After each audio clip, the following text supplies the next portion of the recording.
Thank you so very much for that. Now we can get the conference started proper. Again, let me welcome you to this special edition. It is special because we're having two major discourse on this program, one burden on the legal and the other one burden on the political. And of course, as we all know, that you cannot divorce one from the other. So that's why we have it today. We're having that today, and to help me with this program today, I have my co-hosts, Honorable Jacob Ogushaye, Hajia Rekia Bela Bakar, Udeme Ukwe, Shiumbayi Tosolayinka, who will be assisting me in moderating today's conference to ensure a smooth and uninterrupted deliberation. This conference, as you all know, will be streaming live across all Ben TV and across all major TV channels. And I wish to welcome you all again to this program. Now, like I said earlier on, today's conference is a very special one, and special, and not only special, we have a special VVIP too on the program, who is Chief Babatunde Ogala, SAN.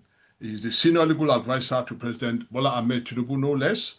He's the one who will be taking us on the contentious topic of recent in the country, which is titled "Constitutional Balance, Local Government Autonomy, and Presidential Powers in State Emergencies." It is a legal and political discourse, like I said earlier on. So we're going to be having a swell time for the next 2 hours. So fasten your seatbelts, because it's going to be an interesting one, because we have a legal luminary in the house to dissect the two issues that has been hot topics in the political arena in the past couple of months.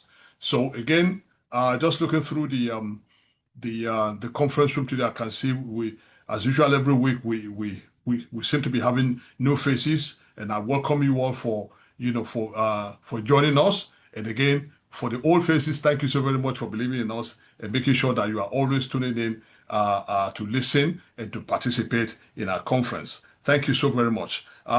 Again, let me welcome you all formally to today's session. It's like I said earlier on, we have in our midst, and I can say for sure that he, amongst other VVIP that we have in the past, has been on the program for the last half an hour. In fact, he was waiting for most of us to come on. So again, it shows how diligent and how on the ball all our leaders are. Every time we knock on their doors, they come, and not only do they come to us, they come on time. Sometimes they come even before most of us. So today's VVIP is another one of those leaders. Thank you so very much for being here today.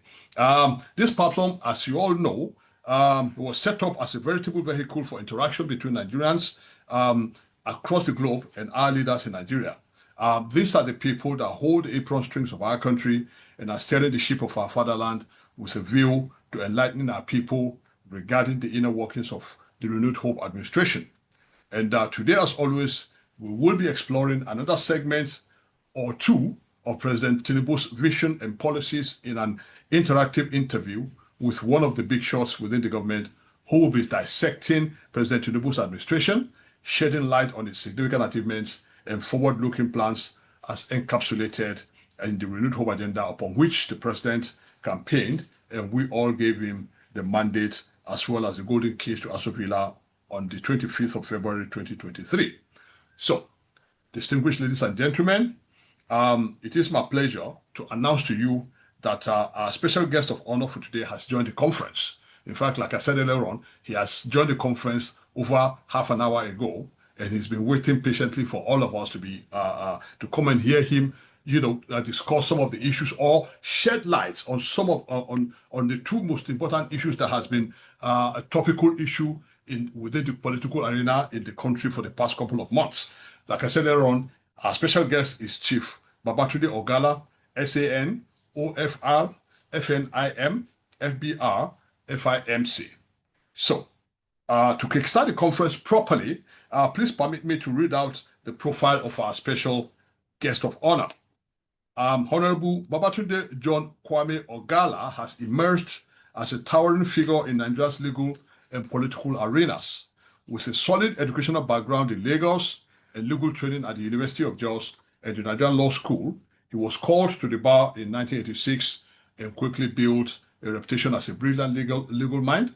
His professional journey spanned some of the country's most respected law firms, including Femi Okuno SAN and Co., and GM Ibru and Co. It included a notable tenure as General Counsel of Guardian Press Limited, and in 1997, Ogala established his own law firm, which evolved into Babatunde Ogala and Co. in 2011, a firm widely respected for its excellence and legal precision. His political journey began with his election to the Lagos State House of Assembly, where he served with distinction as chairman of the House Committee on Judiciary and contributed to several key committees, including finance, public accounts, ethics, and infrastructure.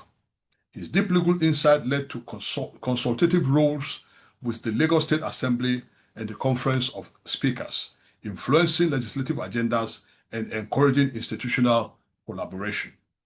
In 2018, Ogala returned to the political spotlight as the National Legal Advisor of the All Progressives Congress APC, playing a pivotal role in navigating legal complexities during the 2023 presidential election, where his behind-the-scenes leadership and strategic legal counsel were instrumental to the party's success. He is highly regarded in professional circles.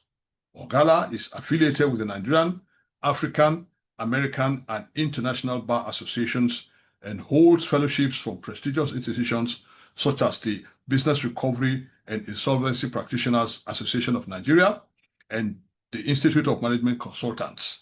His outstanding contributions to the legal profession were recognized with the conferment of the title of Senior Advocate of Nigeria, SAN, in 2020. Babatunde Ogala remains a symbol of legal integrity, political wisdom, and public service.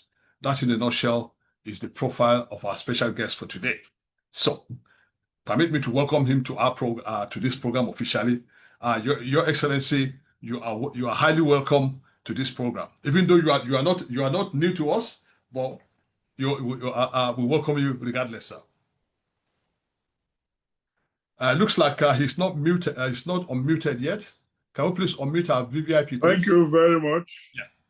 It's my pleasure to be here. But Ambassador JK, let me quickly say this. I am not a chief. I am simply Mr. Like I've often said, I'm still too young to be a chief. When I grow up, I will be a chief. Okay, that's noted, sir.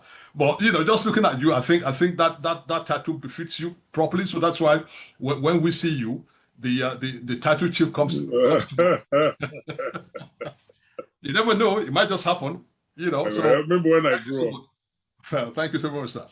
So once again, our main topic for today is constitutional balance, local government autonomy, and presidential powers in state emergencies, a legal and political discourse. Now, as usual, I will be asking the first question before going to the participants for the question and answer session. And my question today will revolve around today's theme, which has to do with constitutional balance, like I said earlier on, the local government autonomy, as well as the presidential powers in emergency and in state of emergencies. So my question, because we have a two-edged sword title today, so my question will be twofold, but I will try and mash them into one as follows. Firstly, sir, given the back and forth arguments that followed the enactment of the state of emergency in Rivers State, with some lawyers and I dare say some SANs opining that the president does not have the constitutional right or the prerogative to declare a state of emergency or to suspend an elected official of a state. And secondly, now the question for that will be, does the president have that powers? If he does, then perhaps maybe Nigerians will need to know where those powers reside or where it is enshrined in our constitution. That's the first question, sir. And the second one will be about the full autonomy for our local government. What does the ruling of the Supreme Court on full financial autonomy for the 774 local governments in the country? What does it mean for our democracy? And what benefit, if any, does it have for the grassroots people of this country, especially in terms of development? So those are my two questions, sir. So you want me to quickly address them right away? Yes. Well, let me go straight to your first question. Because in context, this argument about back and forth about whether the president has the powers to suspend to declare the state of emergency and then suspend the democratic institutions as they are. And I think for those who say this, it's, I don't want to see it as talking law. Fortunately, some of the matters are already in court. But the question we need to ask ourselves, what are the powers that Section 305 of the Constitution grants the president? First, we need to understand that it is his discretion. He is the one vested with the powers to declare a state of emergency where he deems it fit, where he thinks the country is at war, there's a natural disaster, there's breakdown of law and public order, or there is a threat.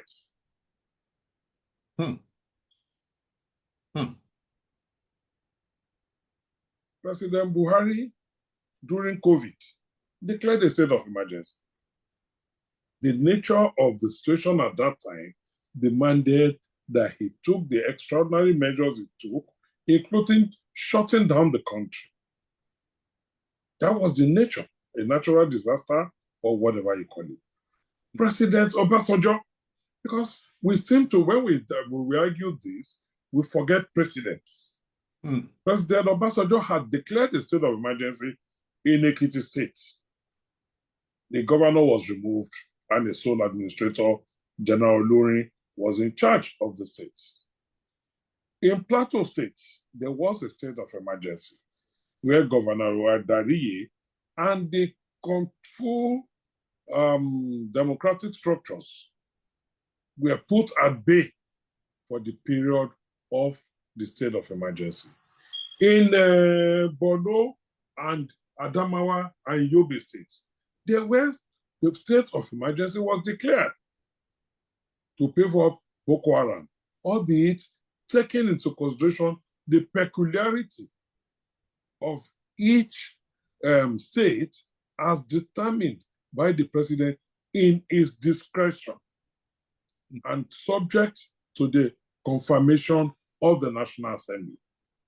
Now, what has happened in Plateau State and in Rivers State today? The president, in his broadcast, referred copiously and quoted copiously from the judgment of the Supreme Court. Because we seem to be carrying on as if this thing was done in a vacuum, where the Supreme Court said there was no government in Rivers State. Yes. Where the Supreme Court even said, or the Court of Appeal before the Supreme Court, and even said the governor had demolished the complete legislative infrastructure of the state, the House of Assembly, and had completely undermined the House. And it even went further to say that the governor operating the government with 4 legislators inside the government house was a joke taken too far. So, sir, where the highest court of the land had said there was no government in the state, could that constitute breakdown of law and order or not? When there's no government. Beyond that, do not also forget that the president had to hastily convene a security meeting, which was all shown to us all live on national television, when there were bomb blasts and oil pipelines were being compromised. And that is the economy of Nigeria that was at play. And he needed to do something. But in so doing, they did follow the law, is the question we should then ask. What does the law say? Section 305 says you shall make a proclamation. You shall issue a gazette and then take it to the National Assembly for confirmation or refusal. Did he do all of that? Yes, he did. He made a proclamation. It was gazetted, appointed the administrator, sent it to the National Assembly for approval. The National Assembly approves it. The law even says, the Constitution says, the National Assembly had 48 hours, if in session, to so do. But if not in session, 10 days. The National Assembly did what it ought to do and approved the state of emergency as proclaimed by the president, albeit with some modification. So to that extent, the president had followed the full tenets of the law. But let us now go back to precedents. I have mentioned some instances where states of emergency had been declared in the past across the country, in the Northeast, in the Southwest, and the North Central. In the case of Plateau State, some persons took it to court, up to the Supreme Court. And what did the Supreme Court determine? It validated what the then president, had done by suspending, maybe whatever word you want to call it, upon appointing General Chris Ali as sole administrator for the duration of that state of emergency. So, sir, tell me what is different here. That the president had followed precedents, he had followed the dictates of the law. I remember Femi Falana had gone to court at some point, but that case was never fully determined. So the locus classicus can only be the Darie case, where it was tested up to the highest court of the land. And of course now, I think about 15 or so matters in various courts on various issues around the state of emergency. So we might not be able to go into the details of those cases, but for academic purposes and just for legal education, we need to educate our people and look at precedents, look at the provisions of the law. And whoever thinks the president has not done well, let the judicial institutions, including a suit that has been commenced by some states, led by Adamawa, and the Supreme Court, let those be determined, and it can only but improve our jurisprudence and then further strengthen our democratic process and an understanding of our Constitution. So that, in a nutshell, is how I want to address that for now. So all those who criticize, yes, you might have political talk, but legally, question is, did the president follow process? Yes, he did, as provided by Section 305 of the Constitution. Yes, he did, as provided by the Emergency Powers Act of 1961, which even confers exclusive jurisdiction to determine issues of state of emergency on the Supreme Court, and which he had also invoked Section 308 to bring in conformity with the current Constitution we now operate. So that is my own simple answer and education for education purpose to that poser, whether the president have the powers to declare the emergency and in suspending democratic institutions. But that then is the next contention. That he has no power to suspend the governor. The Constitution is, of course, silent on this. What the Constitution makes provision for is removal of the governor, which can either be through his resignation, impeachment, or death. He has not removed the governor. But in suspending the institutions and appointing a sole administrator, like we know, we can't have two captains in a ship. We cannot. And that is what he has done. And like I've also earlier said, the Supreme Court, in the case of Plateau State, had given judicial interpretation and judicial stamp, gave judicial stamp to the act of the then president of Obasanjo to have appointed a sole administrator for that state and ostensibly suspend Governor Dariye from office.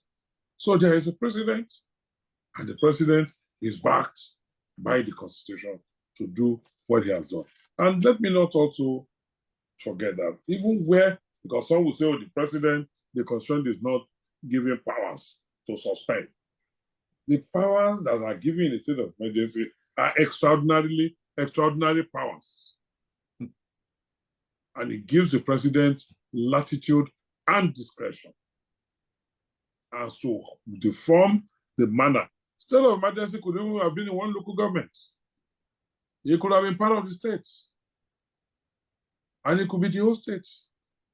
In this case, he elected to declare a state of emergency in the state and suspend the demonstrative structures, which the Supreme Court had even said had already been castrated by the governor with the demolition of the House of Assembly. And the Supreme Court had also said there was no government in that state because it was like a stool with 3 legs, and you remove one leg, and the stool has collapsed, and that is the legislature. And if we must also say, in a democratic setup, the most important institution, the most important arm is the legislature. Because at all times, you always have the executive, whether as military or whatever, whether as a military or dictatorship of whatever nature, even monarchy. And you will always have the judiciary. The one that really defines a democratic process is the legislative arm. So to that extent, the president was perfectly in order. He exercised his powers as he deemed fit, and he got the stamp and authority of the National Assembly in compliance with the provisions of Section 305 of the Constitution that he must get their concurrence within 48 hours, and he gave them the full details of his proclamation and the nature of the state of emergency, and same was duly approved. Oh, thank you so very much, sir, for that. I think you might think it's brief, but as far as I'm concerned, it's very, very detailed. And I think it's kind of disabused the mind of so many who tend to want to either believe or disbelieve all the back and forth arguments regarding the issue. Thank you so very much for that, sir. But the other side of my question is yet to be answered, sir. That is the Supreme Court ruling on the full financial autonomy for the 774 local governments in the country. My question is, what does it mean for, what does the full financial authority for the local governments, what does it mean for the grassroots? I'm asking this question because I know for a fact that the reason why the president went to the Supreme Court to get this order was because he wants the dividend of democracy to permit all sectors of society, especially the grassroots, where we all know that politics stems from.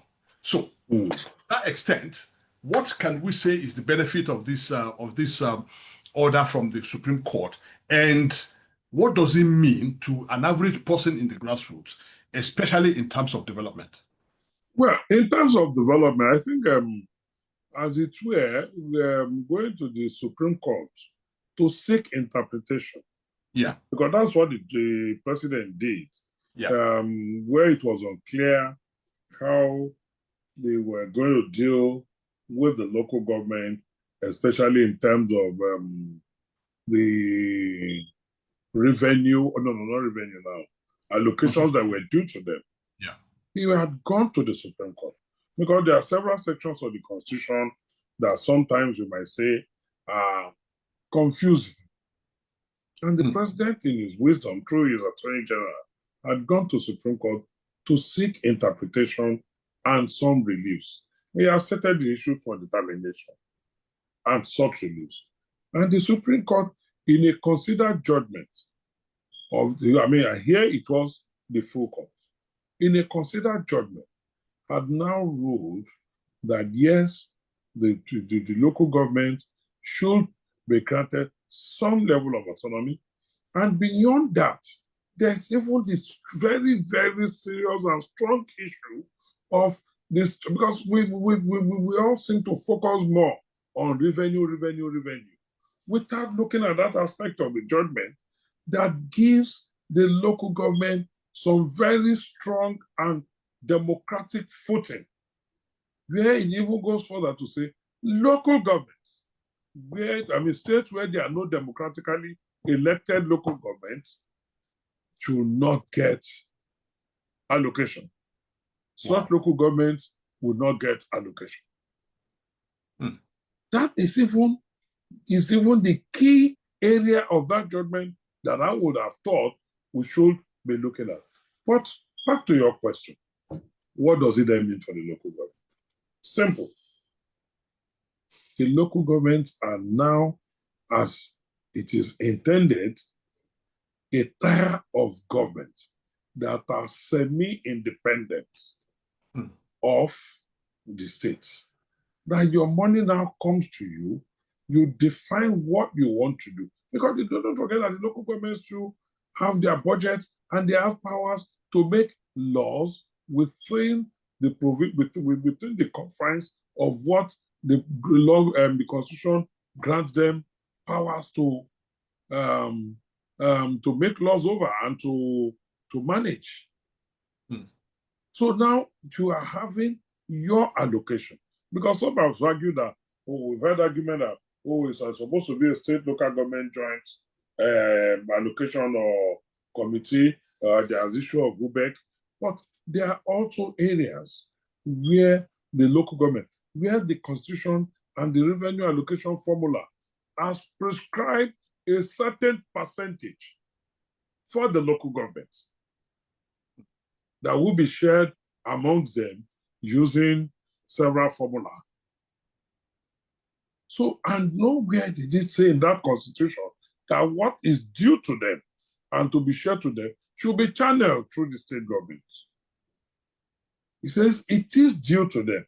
And that is just what the President, his Attorney General, and the Supreme Court has affirmed, that what is due to them from the federal government, or from, not from the federal government, I'm sorry about that, from the Consolidated Revenue Fund of the Federal Republic of Nigeria, should be channeled directly to them and not through any intermediary.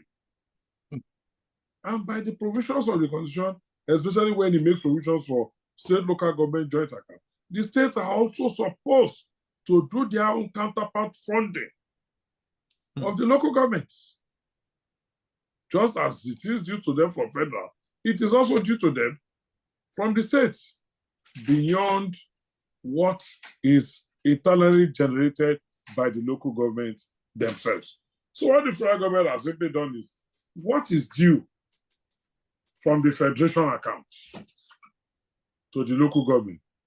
Supreme Court, how do we channel it to them? And Supreme Court, in its wisdom, said, give it to them directly. So there's nothing like a cry of, the funds due to us, it is the state government that are sitting on it, or excuses for the local government not to carry out their constitutional responsibilities in providing services to their constituents.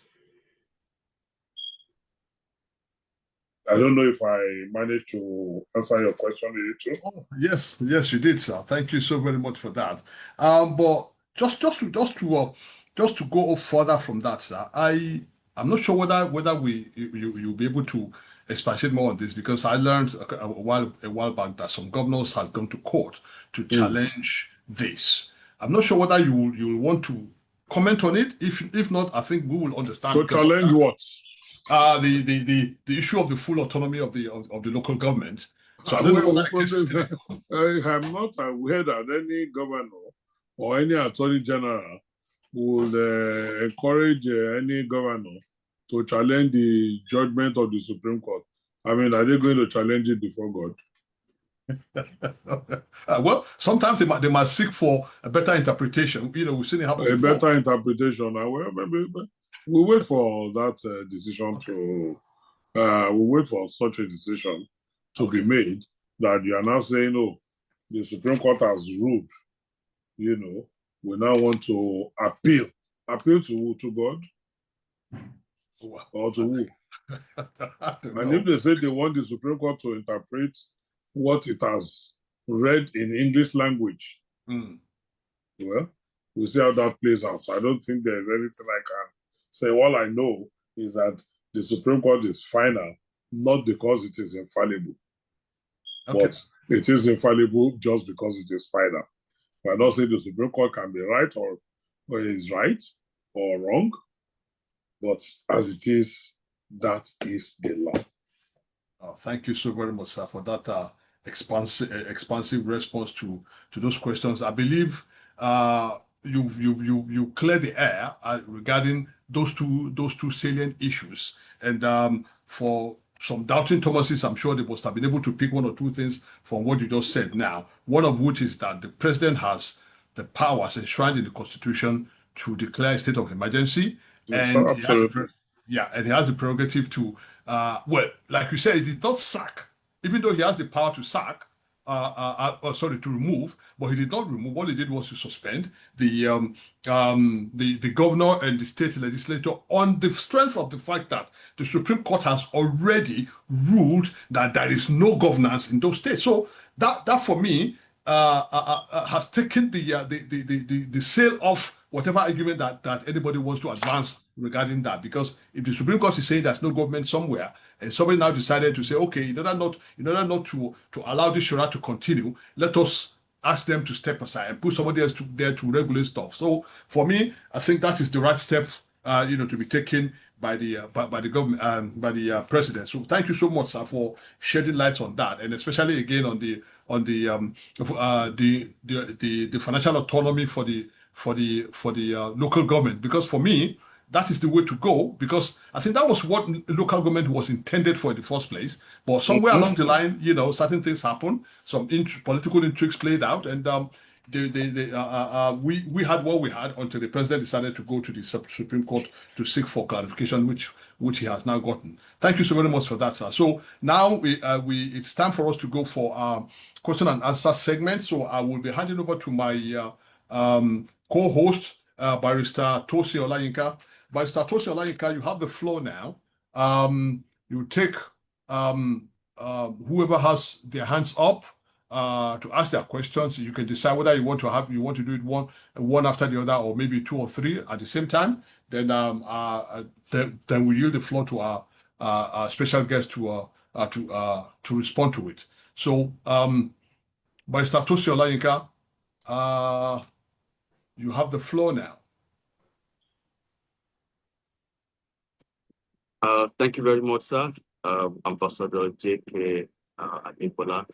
And also I welcome our special guest and our senior, the most senior and distinguished legal dignitary in person of Right Honorable Babatunde Ogala. You're welcome to this platform, sir. And thank you very much, Tosin. So far, sir, thank you, sir. We've been enjoying all you've been saying. And I can tell you for a fact that it's been going viral, and we have some reputable media houses in the house now, taking all you've said so far.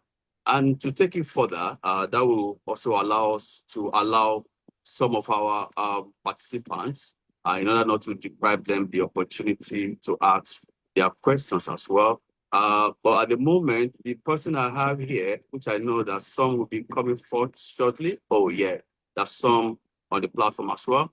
The Mr. Samsung or Mrs., please, you may have to change it to your actual name. You may not be called as a result of this ID. So please attach your name to your ID. Then I move forward to Ogedengbe Mohammed Sikiru. You'll be having your 2 minutes to ask your question or possibly your submission. And again, shortly after that, I will call on GOS. I can see your picture, so that's making me to call you now. So please get ready after that.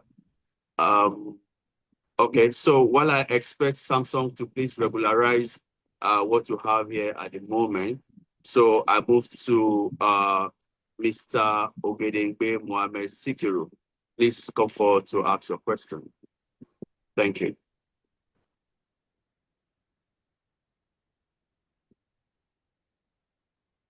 Hello, good afternoon, sir. Yeah, good afternoon, Mr. Ogedengbe. Yeah, I'm happy to be on this platform once again. Please, sir, all the while, we have just been discussing only financial autonomy for the local governments, leaving behind the administrative autonomy, which I believe administrative autonomy should go alongside with financial autonomy. Because me, I work in the local government, and we believe that if INEC is being able to conduct local government election directly without passing through SIEC, as in State Electoral Commission, I think local government will go a long way.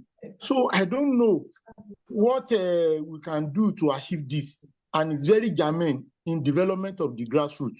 Please, sir, my barrister, my son, help us expatiate on this, because the financial and administrative autonomy must go side by side. Thank you, sir. Yeah, thank you very much for that. Sure, you'll get your response in due course. And now I move forward to GOS. GOS, you can please come forward to bring your submission or question. You have the floor now. Thank you. Yeah, thank you. Thank you so much. Thank you. And I want to appreciate our special guest, the son, the legal is it legal representative or legal advisor to the president. So yeah, I quite appreciate all you have said. I just want some clarification. One, I'm not sure whether I missed that point, that the local government autonomy in terms of funding, has it started now? If it has not started, why is it being stalled in one way or the other?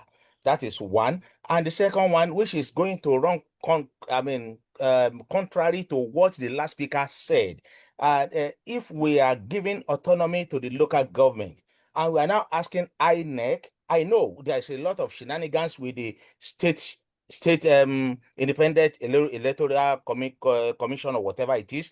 So I know there's a lot of things wrong with it. But if you are asking INEC at the national to begin to conduct election at the local government, is it not run contrary to giving that autonomy to to ask to let that level take charge of what should be happening? Rather, I think we should strengthen either whatever law or anything we need to do to make sure that they do what is right there. But I mean, that's the way I look at it. Why should it be INEC going down to conduct election at the local government rather than us curing what is happening there? Even the one that INEC is conducting at state and national level is always contentious, but I mean, from people who will never accept what is going on there. That is just my question. Thank you so much, sir. Thank you, sir. Let me just quickly, I think the last speaker has already answered the question of the Mr. Ogedengbe. And honestly, I must say, he has spoken for me. I am one who is an advocate of federalism in the true sense of the word. And I do not believe INEC should be made to conduct local government elections. That's my personal view. And let me say this so that people don't imagine, because when you say senior legal counsel to the president, imagine that I am actually an appointee of government. My relationship with the president is because I handle perhaps some personal legal issues for him. And I coordinated all his pre-election and post-election litigation. So it is not, I don't have an official designation as an appointee of the government. So when you say senior legal counsel, it is to Bola Ahmed Tinubu, President Bola Ahmed Tinubu, and not to the federal government of Nigeria. So that I just make that clarification. So he has also already echoed my opinion on the subject of we should conduct local government elections. Yes, we know the independent, state independent electoral commission or the elections at the grassroots level may be imperfect, but truth be told, it can only but continue to be alert until we get it right. I mean, even INEC we talk about today. Time was when even INEC itself was thought not to be efficient, but now we are beginning to gradually accept, other than maybe governorship elections and to some extent presidency. A lot of the elections at the lower levels go they go on accepted and without acrimony and contentions in the courts. And the electoral process itself, who are those who constitute the electoral process? It's not necessarily the political parties and the politicians, it is all of us. There is this thing they call bandwagon effect. Even in the states, because of the nature of the local government, as it were, the tendency is there for even the opposition parties to have an issue, already say they don't have faith, even before the elections. And there is also the tendency, because these are the two closest tiers of government to each other. Just like you hear some people now say, oh, we are going to APC in the states because we want to be part of the federal structure. We don't want to be far away from the federal government. By the same token, the local governments also don't want to be far away from the states. So the tendency is, especially when they have a state government that is a little bit entrenched and maybe reasonably popular, the tendency is for, when it comes to local government level, the tendency is for the local government, the election of local government, to also want to align with the state governments. A lot of the time they want to align, and a lot of the time even the opposition elements are a little bit laid back, and they already concede defeat even before the elections. So I am personally, my personal opinion is, let us continuously put the State Independent Electoral Commission under scrutiny. Let us continue to put them under scrutiny. Let us continue to be alert. Let us also continue to put pressure on the local governments. Performance pressure. If we do not do that, then we'll just naturally continue to have what we have.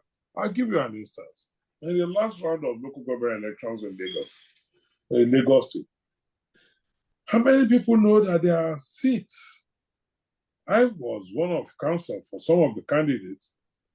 The APC, as the ruling party in Lagos, lost some seats in Lagos in the local government elections. Yes, because of the peculiarity of Lagos, Lagos is cosmopolitan, and because of the nature of the governors we have had since 1999, there is a tendency for us to say, oh, Lagos is the benchmark for good governance in this country as at today. So the tendency is there, even at the local government level, for persons and the people to want to align and identify with that government they have trusted over the years. So that tendency is also there. It's not all the time that we think everything is as bad. I'm not saying it is perfect, but rather than saying we now want to go and overburden INEC, and where we are in one breath saying we want federalism, we are in one breath saying we want financial autonomy for the same local government, we are there in another breath saying let INEC come and take over their electoral process. Before we know it, you also say one day, no, that because the local governments, they seem not to be accountable Federal Inland Revenue Service should come and collect revenue for them. I don't think that is what we need at this point. What we need at this point is to be alert, continue to advocate, put pressure for the system to be improved. And where it is not going right, let us pick up. And above all, let us all participate in this electoral process. And participating in the electoral process does not necessarily have to be through contesting elections, but by going out there to cast your votes, by going out there to advocate, by going out there to canvass, by going out there to criticize, by going out there to put those we have put in charge under pressure to do what they ought to do, by going out to scrutinize those who aspire to lead us at that level of governance. Thank you very much, sir. I think I will have to go further to allow more people who have signified by raising their hands here. I have Obasan Olalekan, please get ready. And after that, Mr. Felix Ajayi, you have to get ready as well. And also Mr. Olatunde Oladapo, please also get ready. So now I will have to invite Mr. Obasan Olalekan. Please, you have the floor now. Thank you.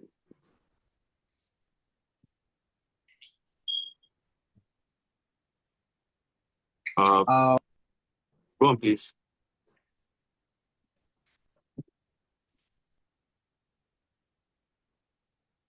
Mr. Olalekan, you have the floor now.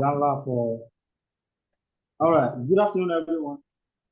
Let me use this medium to first of all appreciate Barrister Babatunde Ogala for making himself available. I know that he will have actually have a lot of improvement because of the fact that he has the interest of the nation at heart and making himself available today. So I really appreciate that, sir. Sir, thank you very much. Know that, yeah, I understand one thing concerning the last Lagos State primary election, which I'm fully aware that the chairman of the election, of the primary elections of the all projected from there. And something happened in my area here, in position concerning the incumbent chairman, Princess Samiat Bola, who have actually, taken the vote of office for 2 consecutive times. Now, we are aware that the party have also cleared her again to contest. And there is a new Lagos State Administrative Law.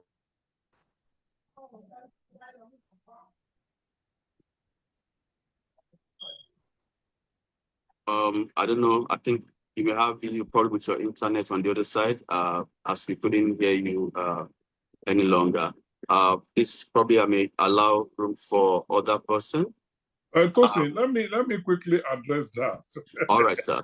That's interesting. Even though I'm not here daily to defend, I was the chairman of the primaries for Lagos State.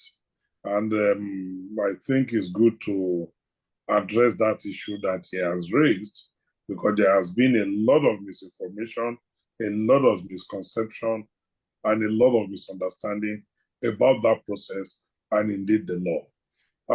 Talking specifically about Ikosi-Sherry, because that's the one he has mentioned. And let me, I don't know if Mr. Olalekan Obasan can hear me, because like we have observed, he has suddenly gone away. I was the chairman, like you rightly observed. And let me quickly say that I will just give you a little bit of statistics so I can also measure our performance and, like I've advocated, put us under scrutiny if you need to. There were 470 aspirants for the 57 local government chairmanship. At the end of the exercise, we had 40 appeals, because after the primaries, we also had an appeal committee headed by, we consider, of 2 senior advocates and 2 other lawyers who are all seasoned and very experienced and non-partisan, to also Look at what we have done. So out of the 470, only 40 filed appeals, which would appear to be less than 10%. So like somebody said, that means if we have 10% complaining, that means we scored 90%. In a degree program, they said that would have given us a first-class degree. So that is one. But coming to the Sherry matter, yes, I know people have complained about this, but largely out of ignorance. And those who have done so have relied on the Constitution of the Federal Republic of Nigeria and the Electoral Act. The Constitution does not regulate local government elections. Neither does the Electoral Act apply in local government elections across the state. By Section 7 of the Constitution, it is the state houses of assembly that are empowered to make laws to regulate the elections into local government. And the operating law is the local government administration law of Lagos State, which had no such provision. However, there has now been an amendment to the law going forward, which now try to align with the constitutional provision of which says if you finish a term of a governor or a local government chairman, it will be counted as one term for you. And you cannot take the oath of office more than 2 times. So if you have taken maybe 1 year, 1 day or 2 days to the end of tenure of the previous chairman, so Samiat, her principal, when she was vice chairman, indeed died in office. Then, thereafter, she also sought her own election. At that time, there was no law that stops her. Now, there's a new law. Tosi, you are a lawyer. Yes, sir. You know a law cannot have retroactive effect. Yes, sir. It takes effect from the day it is made, and it can only apply in the future and not in the past. Yeah. It cannot go and be applied to something that is in the past. You cannot punish somebody for something that was done when it was not said to be wrong to do it. So, to that extent, and I will give you case law. Unfortunately, Mr. Oladile may not be, I don't know if he's back online. I don't know if he's back. But I'll give you case law. In 1992, Johnny Yame was governor of Taraba State. Segun Oshoba was governor of Ogun State. Abubakar Audu was governor of Kogi State. Then they came back in 1999 and contested and were again elected governors. Then in 2003, when they were running for their second term in office, don't forget, they had been elected in 1992. They are now run again in 1999 under the 1999 Constitution. Some people took them to court, especially Johnny Yame. And the Supreme Court said the law as that when they took this oath is what applies. That as at 1992 when they were governor, there is no such law, so it cannot be held against them. So Johnny Yame took the oath of governor of Taraba in 92. He took it in 1999 and took it in 2003. Unfortunately, in 2003, both Governor Oshoba and Abubakar Audu lost. But in 2015, Abubakar came back and was on the verge of almost being taking the oath when he died in the course of elections, which now produced a Yaya Bello. I will also come back to recent developments. President Yar'Adua, a classical example on all fours with what you are referring to, Mr. Basson. In 2011, in 2007, Yar'Adua was elected with President Jonathan as his vice president. 2 years into the administration, God took President Yar'Adua away. So President Jonathan became president and took the oath of office. Then in 2011, he now sought his own election, won, and took the oath again. So that was twice. Then in 2015, he contested against President Buhari. If he had won, that would have been his third oath. But after that, the consciousness just suddenly came to everybody that if this man had won, he would have been president for 10 years, as against a maximum of 8 years. To now cut that mischief, or that this amendment to the Constitution was now made, which the state has also now copied. But as of 2015, when that law was not in force, and if President Jonathan had won, he would have taken the oath of office 3 times, like a Jolly Yamedi. And in the Jolly Yamedi, the Speaker has said, the Constitution cannot have retroactive effect. It can only apply subsequent to when that law was made. So in the case of eco-sharing, because you are putting me on the spot about the exercise we did. And don't forget, those who also invited people like us to come out, I'm sure they are conscious. I mean, like Mr. President would say, and I recall I was his agent at the presidential election. And when they said who was going to be his agent there, he said, no, Mr. Ogala will do it, senior advocate. So election is an electoral process and is regulated by law, so a lawyer must be there, not Dino who was talking without the law and was just bravado on that day. You know, where we were. So in the case of the constitution, which you have referred to, even though it's of no relevance here, but since you have raised it and you have attempted to put me on the spot as the chairman of the primaries in Lagos State, Samiat is eminently qualified to run again. It is only after the promulgation of this law that subsequently that cannot happen. But as at the day she took the first and second oath, there was no such law as the one you now refer to, which I understand the governor just signed some days back. Mr. Basson, I don't know if that answers your question and my explanation is satisfactory. Yeah, we believe it should actually, so that we can. Thank you very much for this information, sir. I really appreciate this.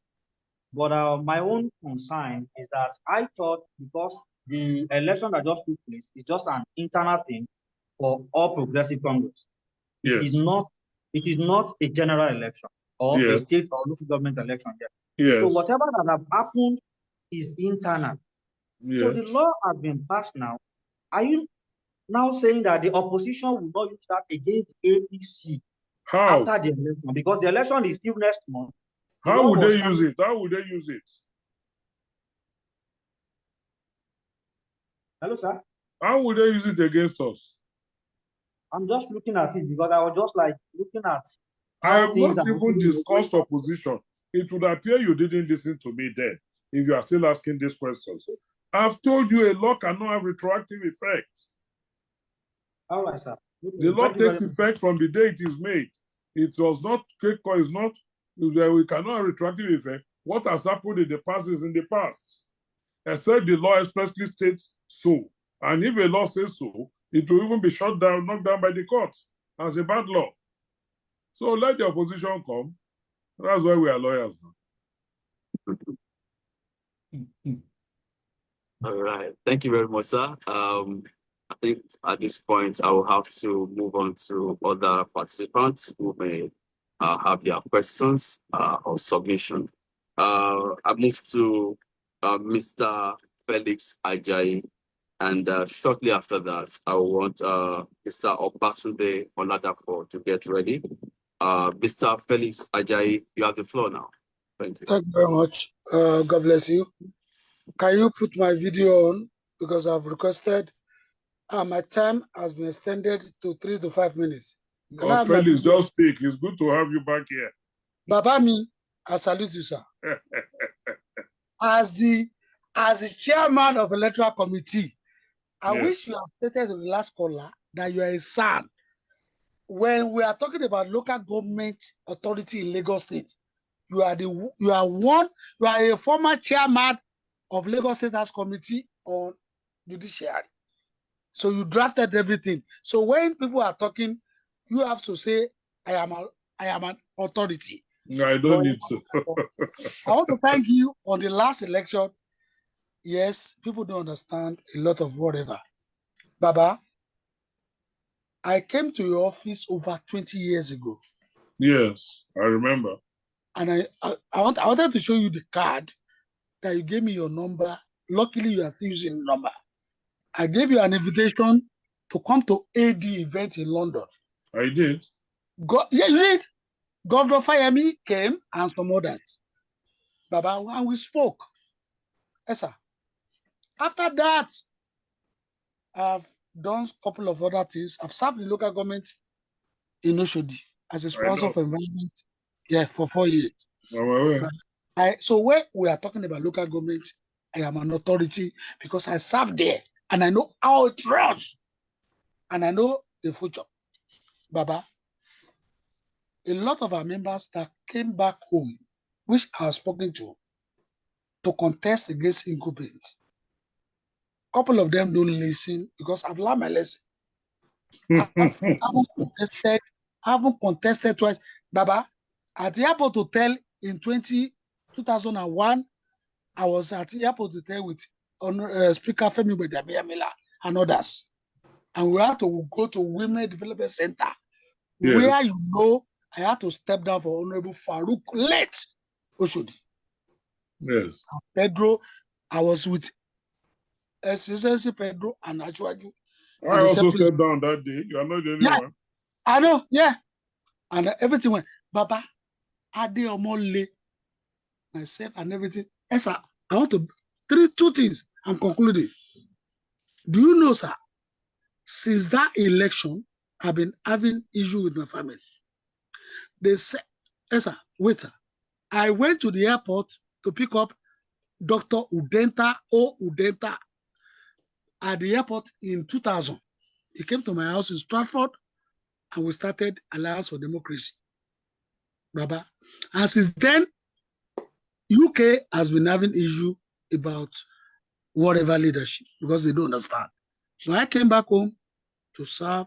I was a member of Strategy and Planning Committee. I was a member of Campaign Committee, Strategy and Committee with Ahmed twice. And I've been member of Presidential Campaign Council. Baba, the one that paid me, Adeomole, asked me to go and face Segun Showunmi at Ben TV. So I parked my car in 2015. When I parked my car, I got a ticket. I will send it to you. And my car, I got a ticket. I ended up paying £500 plus because I didn't pay when it was given to me, just to go and defend Buhari. And I know how many abuse, Baba. Adeomole took me to Nigeria High Commission. We went to pray. Linda Akeji, all of them, they abused me. I was with this lady, Adisa, whatever. We went to the Commonwealth, whatever. All of them. So my wife is telling me and others, all this wahala, all this you have been doing. Even when I look at the list they have done, I can't see Ogala as CFR or CON or whatever. Or maybe I miss you. So we are in the same shoe, Baba. So the family, all this wahala you are doing for the party, forgetting what we have spent and the wahala and the diaspora, because all these people in the diaspora, they don't understand. It's a different ball game. People go from here to contest. Wait, you can't contest against people in Nigeria because one, they have the capacity, they are on ground, blah, blah, blah. I have my language. But I've served this party. I've suffered. Right from inspection from AD, Baba Konde begged me to set up AD Osun in UK with Otofila and with other things, Baba, since 1999. So you can check with Bola, who is Oniru. You can check with Chief of Staff. Felix, there's nothing you want to tell me about you that I don't know now. Yeah, okay, sorry, okay. So let's leave that. So Baba, okay, so I will leave that. So Baba, please, the conclusion. Those in diaspora, Adeomole is the diaspora chairman for the campaign council. The diaspora ambassador, don't worry about your money. Yeah. Ade is my guru, Okay, my brother. Okay. And So this leave case is on my Baba, front burner. Don't worry yourself. Baba Mo dobale fun yin. Please, people are asking me Ade and I speak almost every other every day. at least once a week. Sir, they gave me a letter. No, Felix, let me quickly cut you short. Baba, no, wait, Baba. Okay. Sorry, sir. When you finish, just think. Because my problem is, people are asking me, these 30 years of Voila, sir, if you know what I get on abuse daily for Buhari and Ashwaju every day, and I still say to, if you go to my page up to tomorrow, they are saying, after all, I won't say more than that. Thank you, sir. Thank you, Felix. At least I'm happy you even referred to your short stint in the local government as supervisor. Even though I know that is not enough, but at least there is some token. But honestly speaking, if you have been listening to me every time I come on this program, where I'm not the man on the spot like I am today, that is what I've always talked about. That these people in diaspora are persons who are the soul and those I will call the core loyalists of this party, who are not on ground to get the direct benefits, and from diaspora, they are doing so much. I have an idea of what it will cost to even put this 2 hours program together. I was there in the villa a couple of weeks ago with JK, Tosin, Ade, and the rest of them. I have an idea of what it will have cost you to put that program together and to also bring yourselves down, living your work, your family, and all that. And like I've often said, these things are not unnoticed. Yes, it may take time to come. Like you said, what would people like me also do? For you talk about 30 years, I've always been there in the trenches from 1992-93, confronting June 12 and all of that. I met Ashwaju in those days when they were locked up in Alagbon with Abu Ibrahim. That's where some of us met them and we ran their errands and did things for them. There will also be people who do not even contribute at all and who come, but like they say in Yoruba, but one thing you can be sure, and I want to assure you, some of the names you have mentioned are not forgotten. They're on the front burner. The president is aware of what you, the diasporas, are doing. And please take that from me. I'm sure if you remember when Dr. Alausa was here and I had to speak, and we both alluded to that, and I also challenged him to also join his voice to making it, to sing it, to ring it in the president's ears that these people are also out there. And we are not unconscious of 1 or 2, 3 or 4 who have also come. Dr. Mustafa is a diasporan, the DG of Energy Commission, and a few others, even Alausa himself is a diaspora, and a few others like that. But it may not go all around us. But what I always canvass to our people, and that is why I want to commend somebody like Dr. Mustafa publicly here. If one of us have the opportunity, lift others along with you, pull others along with you. It cannot be all of us. It can only be representative. And when I say pull along with you, let that not be misunderstood to say, come and share the spoils of office as it were. But there are services people can render. They can exploit our goodwill. If somebody can, if I'm in a position and a JK Adebola is there, Felix Ajayi is there, who are lawyers, and others, and there are services that I think they can offer. They will offer services, they will offer the service to be paid, not free funds. So we also have a role to play because not all of us can be close or can be in positions. But when I go there, let me also pull somebody along with me. Let us give each other some patronage.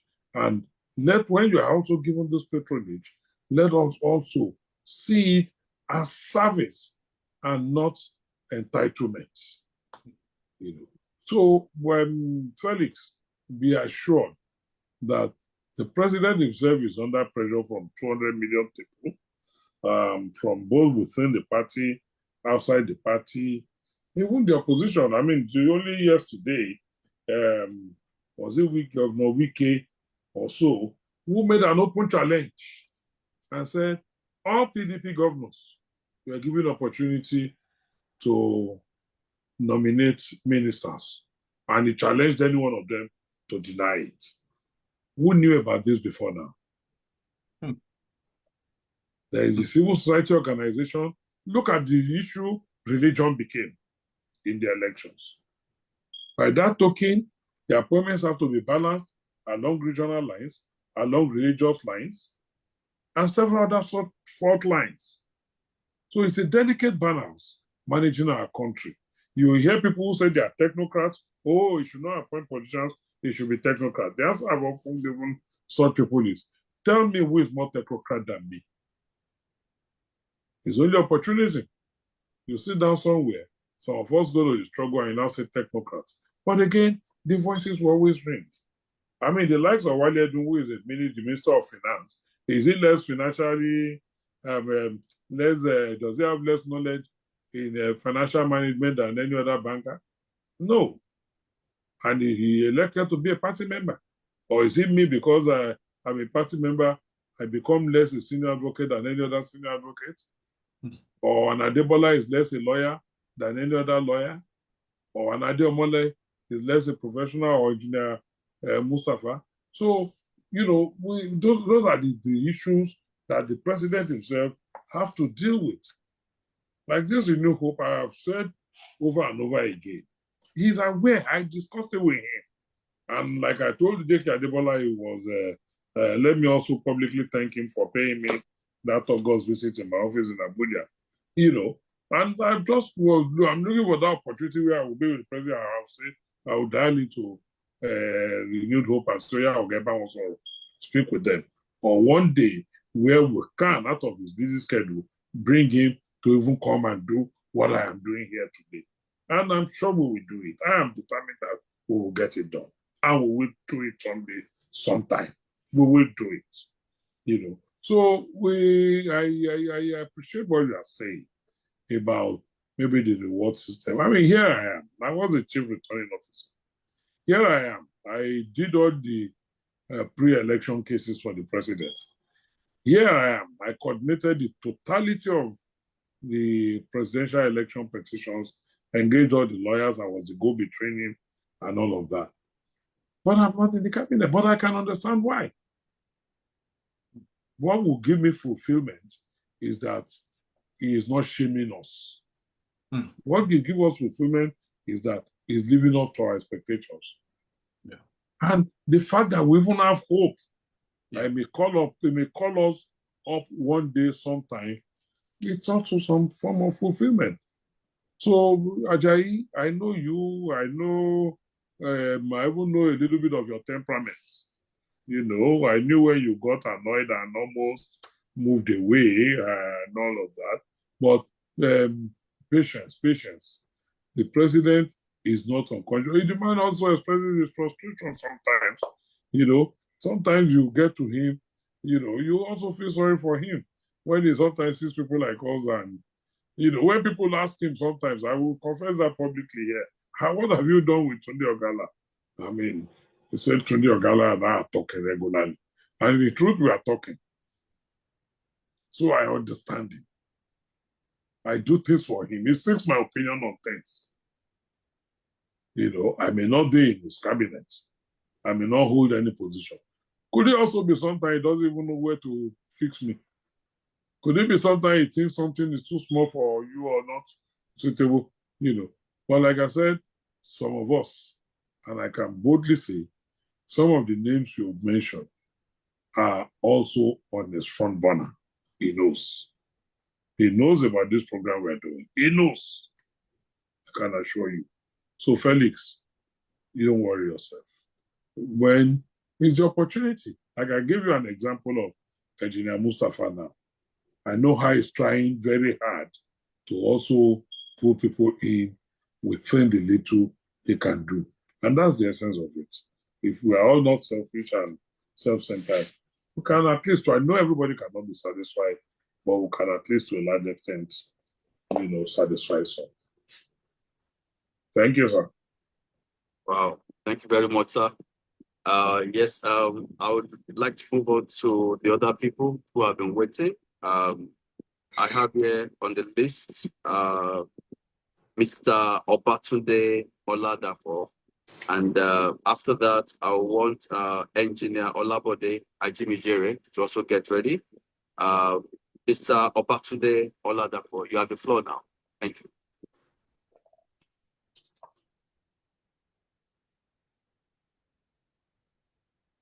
Can the Yes, thank you very much. Okay. Thank you very much. First and foremost, sir, I want to thank you for the wonderful session we've had with you today. And I want to say every time I'm in this Renewed Hope Town Hall meeting, I go home with a lot of lessons.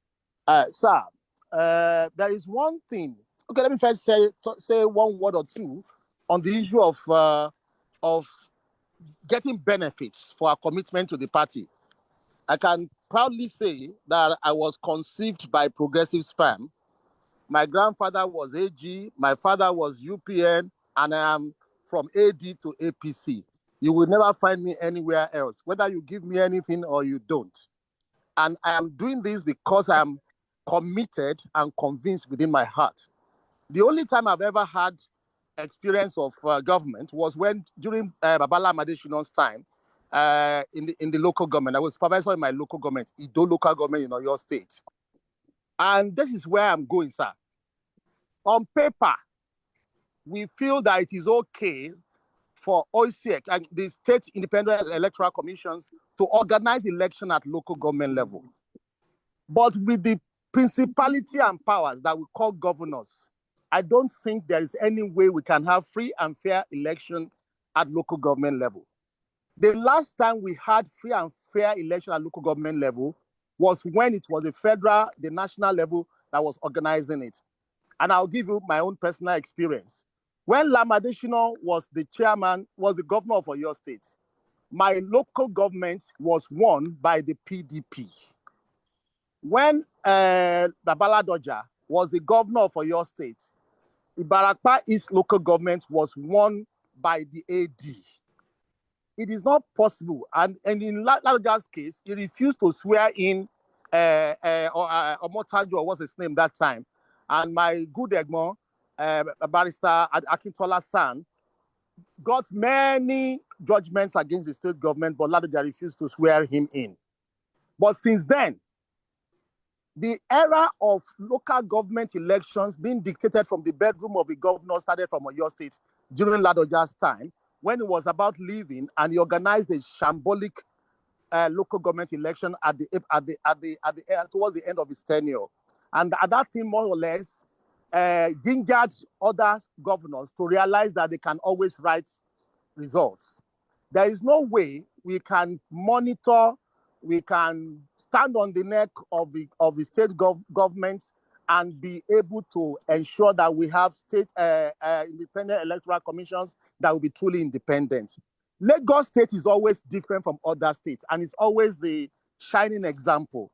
The kind of elections that are held in Lagos State cannot be held in any other state. I think we had a case of Kaduna State at a point in time when they used what they call the electronic voting.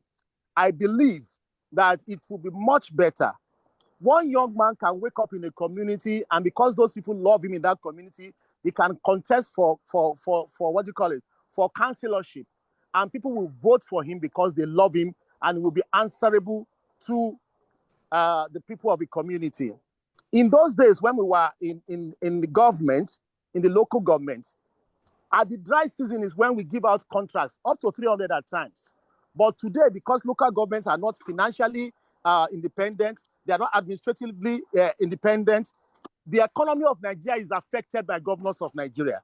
You can imagine 774 local governments. If each local government can give out just 100 contracts out, and the multiplier effects on the economy. Most times we point accusing fingers at Aso Rock, whereas the major problems of our democracy, of our economy, are state governors generally. So I feel if there is a way we can run around it to ensure that the organizing of local government elections are taken away from the hands of our governors, we would truly have true representatives of the people at the local government level. State governments have always taken over even the functions of local governments. State governments are now being in charge of markets. State governments are now in charge of motor parks. And these are functions of the local governments.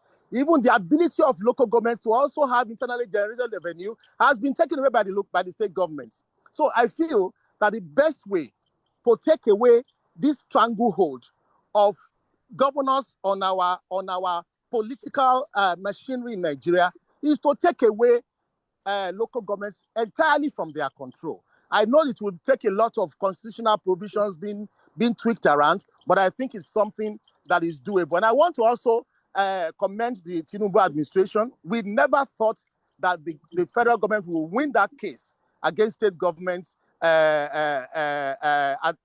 terms of the financial autonomy. It takes a lot of wizardry of the legal team, sir, and we really appreciate you for the leadership that you are giving us. And we believe we will get there if we try to push a bit further by ensuring that local governments have administrative autonomy from state governments. Thank you very much, sir. Well, thank you very much, Mr. Babatunde, for that submission. I also have Pastor Gabriel Shudeinde. I think you'll be coming shortly after Engineer Labode. So, Engineer Labode, Jimmy Jerry, you have the floor now. Thank you. Thank you, my honorable barrister. I want to thank all the host and the chief host, Barrister JK. Thank you so much for the great job. So I want to thank you for always being there for us, San. For every time I know you are always present in the platform. Thank you for all you have doing. My simple question is, I just have one question or two. First, I want to answer about the River State Solar Administration System. Now, it was 6 months interim government. Now, if the 6 months overlap and the state was not settled between the House of Assembly and the governor, will it still continue extend his tenure on that, or they will conduct a new election? The second question is that for the swearing in of a governor or president in the country, now the Ondo State is my concern. The governor role he ended his boss tenure for 1 year and won the election. Does it mean he's not qualified to contest the election of next election, or he can contest but is not eligible to be swearing in 3rd time? So that's my question, sir. I'm speaking from Russia. Well, thank you very much, Engineer Labode. I'm sure you'll get the response due course. And now I would like to invite Reverend Gabriel Shudeinde. Please, you have the floor now, sir. Yeah, thank you, sir. I mean, I'm just coming back. I used GOS earlier on, but I managed to change my to give me the actual name. My name is Venerable Gabriel Shudeinde. Thank you so much for the opportunity. It's just that one of my questions earlier on, I'm not sure whether I did get a response to it, which is in respect of the money meant for the local government really going to them now or not? That is one which I still want to clarify. And on the other hand, I'm looking at all this devolution of power to the local government. Now, let's look at Lagos State, for example. Lagos State has got 20 local government that is probably recognized, and now we have 57 local government. What is the position of law vis-a-vis? I know that was why it was incoherent when those I mean, the local government were created then during the era of the president in Lagos State, because the National Assembly did not probably approve it, and so it was just included. Yes, you can create, but then it doesn't have the legal backing from the National Assembly, so it was converted to local, I think, LDAs or something like that. But now that probably Lagos State government is looking at them as full-fledged local government. Now, what happens?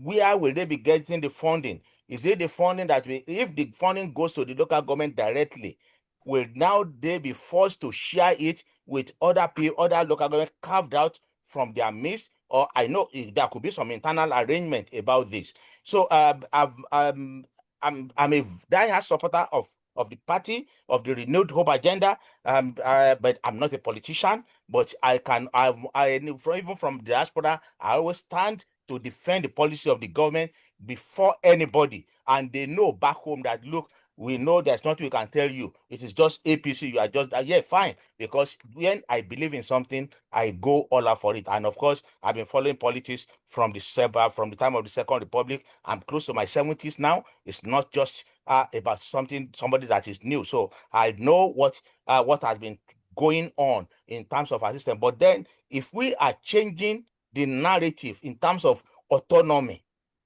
how do we want to see it if 744 local governments are recognized and now the states are having some other local government? Will now they be added to the list, or how is that going to happen? I just want to be enlightened. So I will appreciate Thank you, sir. Venerable. Thank you, sir. Yes, sir. I will just start from the behind, or let me start with Mr. Olabode Ajimejire, my Russian friend in Putin's country. Well, quickly, you asked the question, what will happen? Basically, what you are saying, what will happen after the 6 months emergency rule in Rivers elapses and the House of Assembly and the governor are unable to reconcile. I think that to just quickly correct you, that the president's declaration had no reference whatsoever to the dispute between the House and the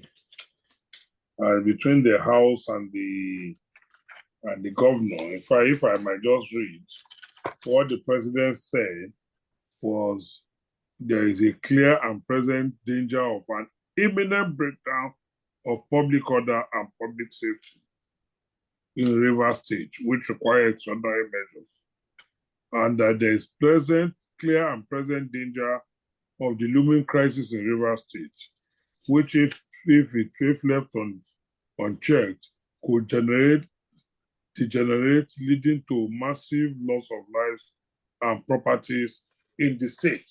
So it did not make any reference to the dispute between the House of Assembly and the governor, which is political. So that wasn't the reason for, the declaration. However, the president, like I've just read out, identified the reasons he was making the proclamation. And the proclamation is clear. It's for 6 months certain.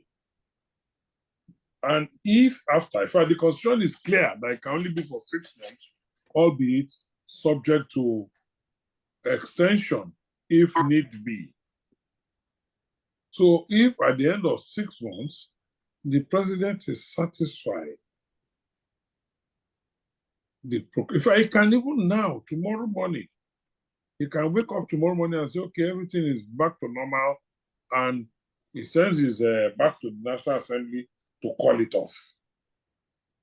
If however, at the end of 6 months, things are not normalized, the governor automatically returns to office, and all structures that are suspended are automatically restored.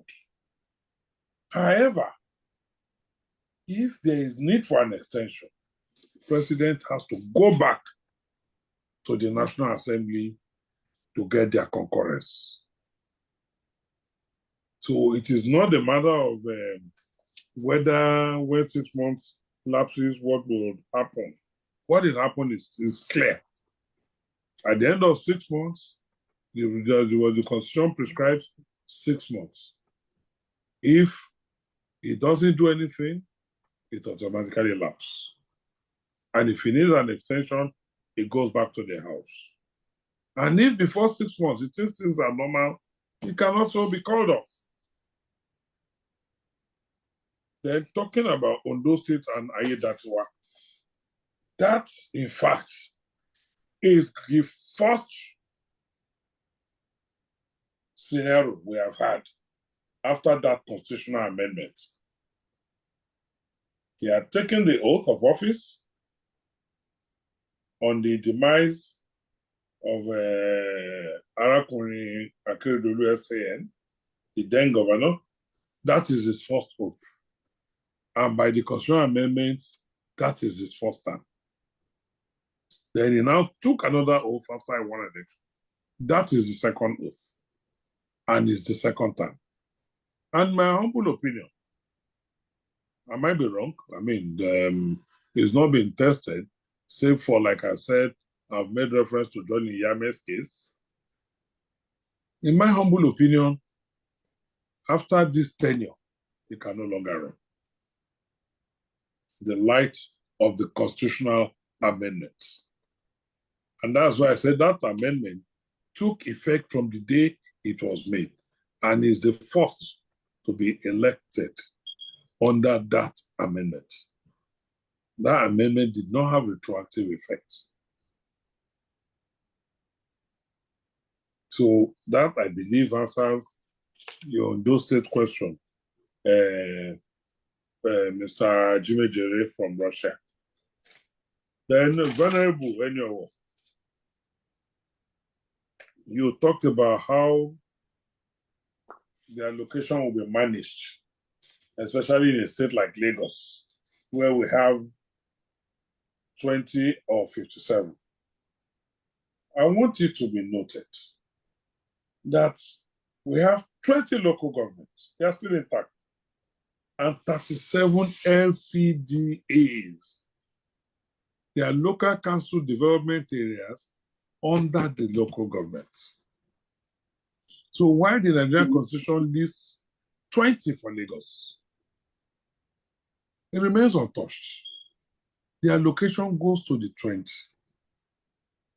What would then happen is the 20 local governments, subject to what their own laws say, their local laws, don't forget, is under Section 7, it is the state assembly that can make laws for the local governments. And the LCDAs are like appendages of their mother local governments, albeit with some administrative structure in place. Like where I'm speaking from now, in Ikeja, is in Oregon, and that is in Onigbongbo LCDA. If you see their letterheads, it reads Ikeja Local Government Onigbongbo LCDA. So the local governments are still there. The LCDAs are just, like a committee and a subcommittee. They are like branches of the main tree. Of it, we also have our own local laws as promulgated by the Houses of Assembly that now defines the administrative structure and the relationship between the local governments and LCDAs. And the Constitution also makes some provisions. It's like the local governments used to have area councils. I'm happy my brother Felix Ajayi is here, and he can relate with what I'm saying. I haven't served at the local government level in Oshodi Solo back then. Before we now had Oshodi Solo, which is still in existence, and then the Solo SCDA. So the local laws enacted by the states would define how these resources or the allocation that will be sent from the federal government to the local government. As to whether they have started the release. You know, after the judgment, you can't just wake up the next morning and say, okay, what is due to a local government. There has to be modalities too. There has to be committees that will set up modalities. There have to be nominated accounts, because hitherto, this local government had no direct relationship with the federal government. Now there is a semblance of it. So modalities have to be worked out. I think only 2 days in the yesterday or in the past 48 hours or thereabout, I read something in the papers which said the local governments the governors of the local government should oblige the Accountant General of the Ministry of Finance with their accounts in the central bank, where they are expected to operate accounts, where their allocations will be paid into. That is if they have not been paid it before now.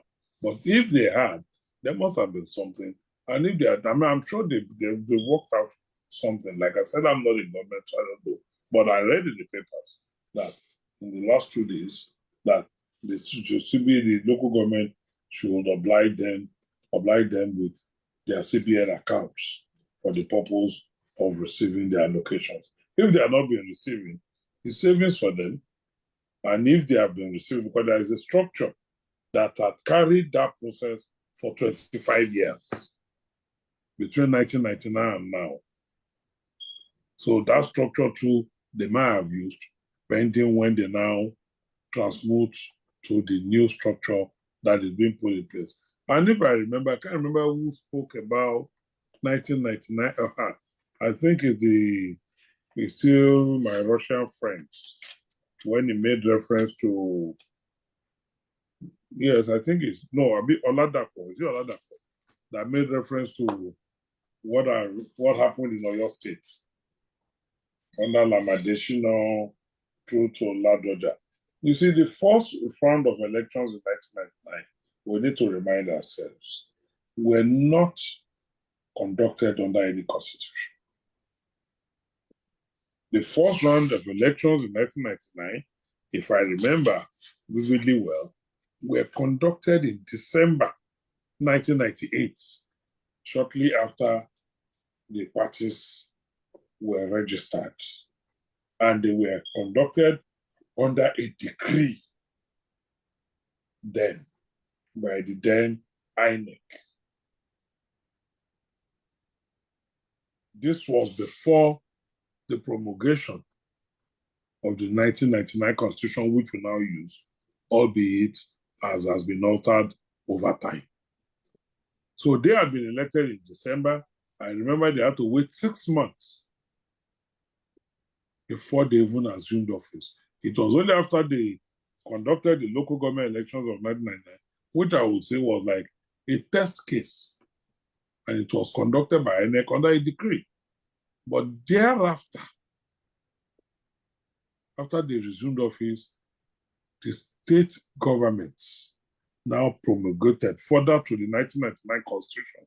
The State Houses of Assembly now promulgated their own local government laws. So it was the local government laws that led to establishment of the State Independent Electoral Commission. If I might remind you, sir, in Lagos, immediately after the set of local governments of 1999 that were elected under the then military decree before we had the Constitution going forward, Lagos was perhaps the first state to immediately promulgate a local government administration law, which led to the creation of the LCDAs. And it was then that the Obasanjo administration in 2001, if you will recall, now elected to seize Lagos state government funds arbitrarily funds due to the local government from the federation account, seized it under the guise that Lagos had created LCDs. And it was that case that went to the Supreme Court, where the Supreme Court now authoritatively gave a stamp of authority and said the state houses of assembly are the ones empowered to regulate and make laws for creation, management, and operation of local governments. It, however, said the 57 SCDs, it didn't say they were illegal, it said they were legally created by the Lagos State House of Assembly, but that, however, it remained incoherent until they are listed in the schedule to the Constitution as local governments in Nigeria. So it was thereafter that Lagos State then went back to the books, and rather than call them outright local governments, we now say, okay, we return our original 20 local governments and create 37 SCDs. So what we technically have in Lagos is 20 local governments and 37 SCDs, and not 57 local governments. Council. So we have 20 local government areas and 57 local council development areas. So it might not be too correct to say INEC conducted elections after the one they conducted in 1998 under the then military decree to lay the foundation for the local government administration. Thank you. Wow. Thank you very much, sir. What a lovely evening having this time with you. And I'm sure that many people have said that you've been able to extinguish so many public burning issues. Before we go further, and also while we conclude the program, I would like to allow my senior to also come in. I think he has some people that he wants to introduce in some PVIP. At this point, I hand over to Ambassador J.K. Adebola. Thank you, sir. Thank you so very much, my learned colleague, Barrister Tosi Olayinka, for that, for wonderful job that we've done so far. I think we have some VVIPs in our midst that couldn't be ignored, no matter what. I have the pleasure to announce to the world that for once again, he's no longer a stranger to us, but every time he appears, just like our VVIP of today, we're always glad to have them in our midst because they are the pillars that hold this program together, believe it or not. Without them, we are nothing. They are the ones who, when we see their presence, that gives us the fillip to say, you know what, I think we are onto something here, and that is why we continue to do what we do every week. I'm pleased to announce to the whole world that for once again, we have the I keep saying it, except for the presidency, they don't come any bigger than him.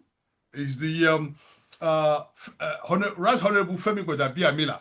He is the I don't know, maybe I'm starstruck now. I don't know what's going on. But we all know who he is anyway. So Right Honorable Father Femi Gbadabiamila is in our midst today. Once again, thank you so very much, sir, for being there for us all the time, because like I said, your presence means a lot, not just to us, the organizers of this program, but to teaming of Nigerians, those who participate on this program, and millions of them that are watching us on Ben TV and on other social media handles. Because any day you do not appear, I get questions and I get text messages to say, how come we didn't have our guy Pata Pata at the top in our midst today? And I'm like, state matters sometimes prevent him from coming. So see you again today now. At least I'll be rest assured I will sleep tonight. Nobody will ask me the question why you're not here. So thank you so very much for being part of this. And again, we have the presidency no less too. They have a crop of advisors and the rest of them within the presidency in Aso Villa, who they have a villa conference room where they watch us. So that is why we're always very careful about people we let in to talk.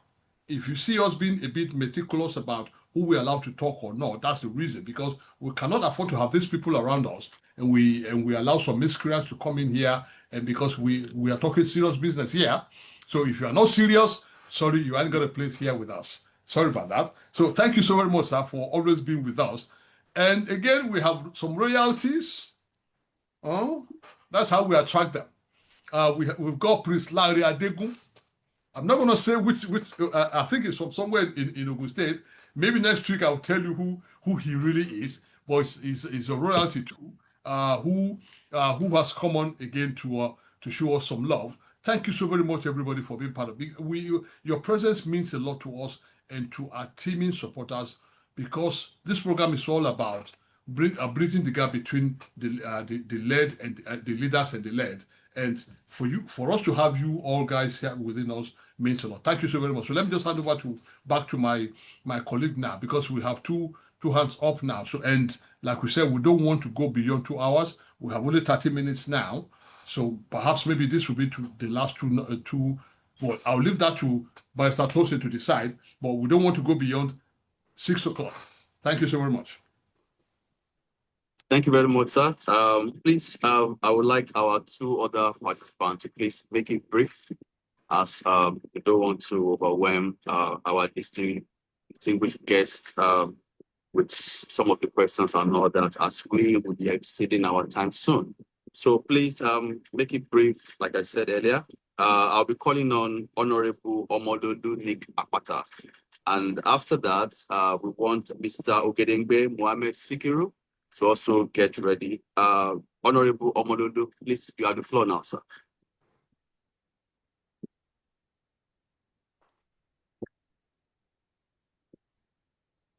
Let's unmute him, please. Let's unmute him, please, quickly. We don't have the time now. Yes, thank you, Honor Barrister Tosin. Okay, I'm going to be very brief. Our son, our leader, I appreciate you so much for your unflinching support for this forum. Something that owes very dearly to the heart of many of us. I've been in Canada since 1990. I'm currently in Abuja, and I know that our country is on the right track. And with people like you coming to support this effort, it gives me even more hope. My question to you, sir, is this. And because I came in a little bit late, I'm not sure if anyone has brought it up. It's the idea of a cyber online security in Nigeria. Because I live in Canada, and I know that when people go online and say things against the government of Canada, which is substantiated or that they cannot actually defend, they get into trouble. And as we approach 2027, there's the segment of this online population that is acting to, anoint itself as a parallel government to what we have. Every now and then, it's not even the idea of demarketing Nigeria as a daily habit for this group. It is the lies. It is the lies against the government. It is even the harassment too. It's the harassment. And like what happened in Benue, as really, really catastrophic as it is, someone like VDM had access to the scene of a crime. And I'm asking myself, why was that place not condoned off? Why was it not secured? It happened during the death of Williams, I can't remember the first name now, in Lagos, where the crime scene was contaminated. Even when they brought forensic experts from the UK, they couldn't do anything because the whole thing was already messed up. And now we have people who are going to go ahead of security agents, investigators in Nigeria to go and access crime scenes and then start to tell lies against the government, trying to exaggerate issues and confuse the populace. Nigerian youth, they need redirection, and people are taking them over online. And so, sir, I know that the cyber crime law was, enacted. Was it enacted in 2015 and amended in 2024 and passed it? So what are we doing, sir? What are we doing? Because when we look around us globally, no country allows her citizens to actually have a free run, it's like a blank check on how to behave online. So thank you very much. I appreciate you, sir. Thank you. All right. Thank you very much for making it brief. I move forward to call Mr. Ogedengbe to come forward now. Infinix, our apologies. Please, our time is fast spent. We may not be able to accommodate more questions or submission. Mr. Ogedengbe, you have the floor now. Thank you.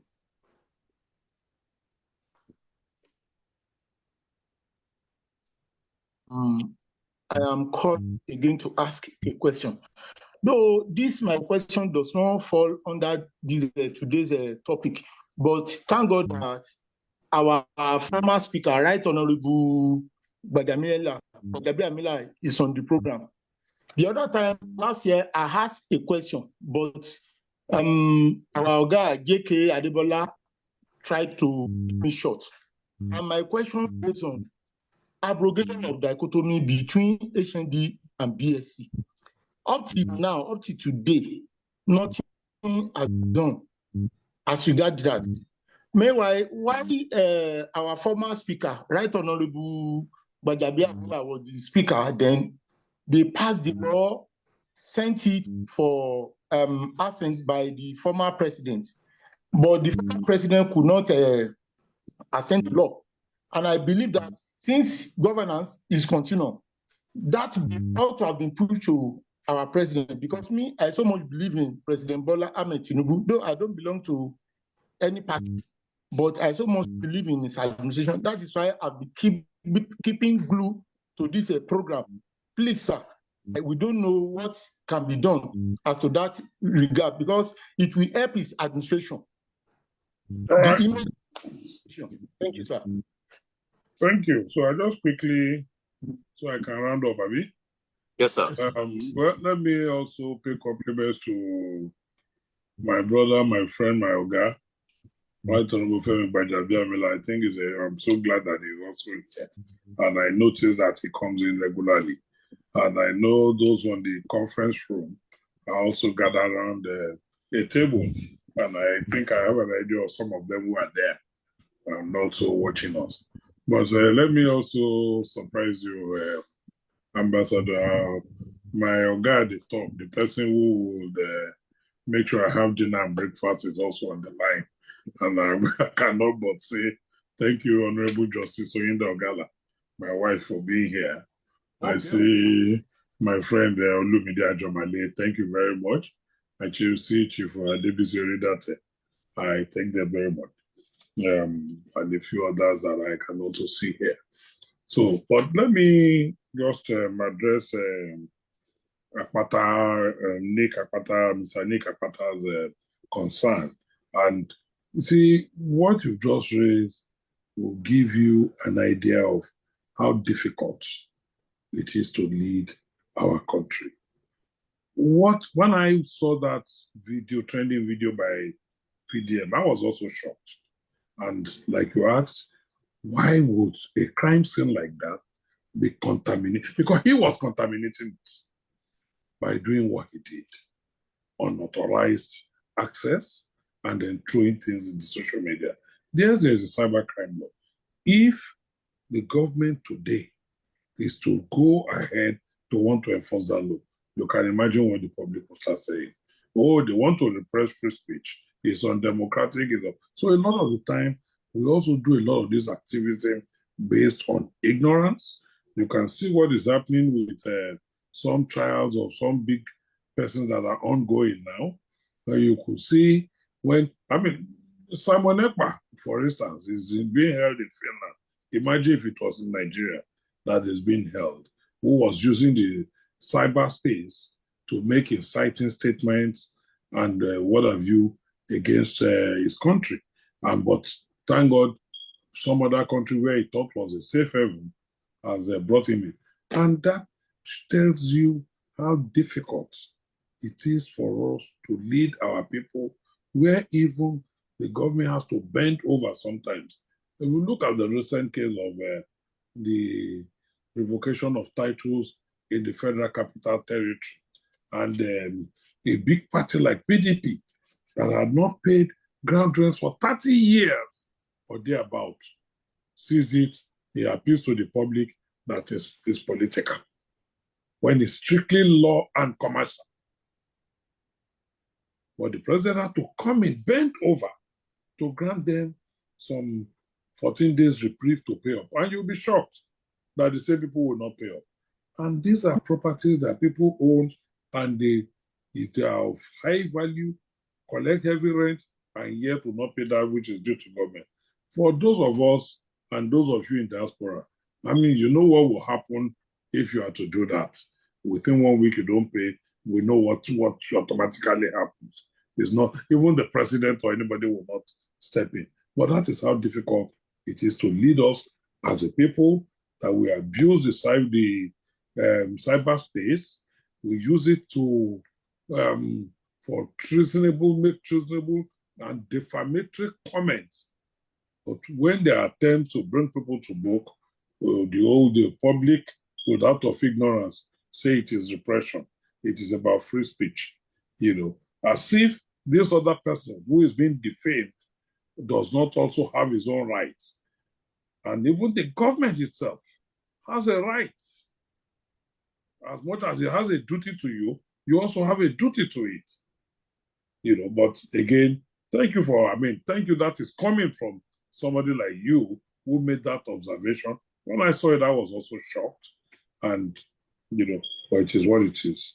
Mr. Ogedegbe, I think I'm not really competent to answer the question on HND DSA dichotomy, but I think because you yourself, from what you said, you are not even sure if it's been implemented or not.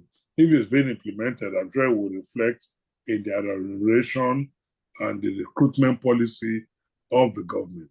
And if it is so, you can, if you with a little check, you can be able to confirm if it's been implemented. It's not just about legislation, it's about implementation. And I'm sure this government would certainly be implementing it. But this is directed at my Oga, Right Honorable FIMC Gbajabiamila. So, Mr. Chief of Staff, sir, well, if he's not listening to me, I assure you, I will personally put a call through to him and help you ring that in his ears, that they want to know if a bill that was passed into law under him, even though not assented to, if it's not going to be revisited or what have you. So having said that, I believe I may have covered the field. And let me just say, I thank you very much for giving me this privilege, this rare privilege of coming on this program on this fine Saturday afternoon, a cold and wet day in Lagos, to interact with my friends and compatriots in the diaspora. I thank you very much. Wow. Thank you very much for your time, sir. On this note, I would like to yield the floor back to our chief host in the person of Ambassador J.K. Bola. Thank you very much. Thank you so very much, my learned friend, for such a wonderful evening. You handled it so very well from the beginning to the end. Thank you so very much. But before I close close the curtain, I wish to address the issue that Mr. Ogedegbe brought up. And I want to handle it very, very strongly now, because we have told this man so many times that this matter has been handled by the National Assembly. The fact that he's answering that question now again means he's not been very current with what is going on in Nigeria. The issue of the dichotomy that he keeps harping on about, I think he's been talking about this for over a year. And a couple of months ago, the National Assembly dealt with this issue. So I was surprised when I heard him. So if you don't want us to block you from coming on this program again, please don't come with that question again. And I'm saying this with all sincerity of purpose now. Because we are, like I said earlier on, we are here on a serious business. You have said about, you've spoken about these things, and we have always advised you to stay, to be patient, that issue has been dealt with, and it has been dealt with. If you are not aware, please make your research. National Assembly has dealt with that issue about 2 months ago. So that was why I was shocked when you brought the issue up again. Please, we'd like you and everybody else to join this program. But what we don't want is people to be dragging us back on issues that has no relevance to what we are discussing. If we have an issue, that is why every time we bring this program on, we'll tell you the theme of the program. And if you are going to ask any question, please make sure it's within the theme of that program. If not within, it has to be an issue that is germane to the country and to its people. Because the question you brought on today now has nothing to do with either the program we're having on today. And like I said, that issue has already been dealt with at National Assembly. So the fact that you are asking the question now means you have not been current with Nigeria. So please try to be current before you bring issues on here. We try to be because we don't want to waste the time of the people that we bring on. We that deal with them, we know how crazy their time is. And for them to agree to stay with us for 2 hours, for me, I would hate for anybody to waste even a second of their time here. So please, I'm not being angry. I'm just trying to let you understand that the question you brought, because this is the second time we allow you.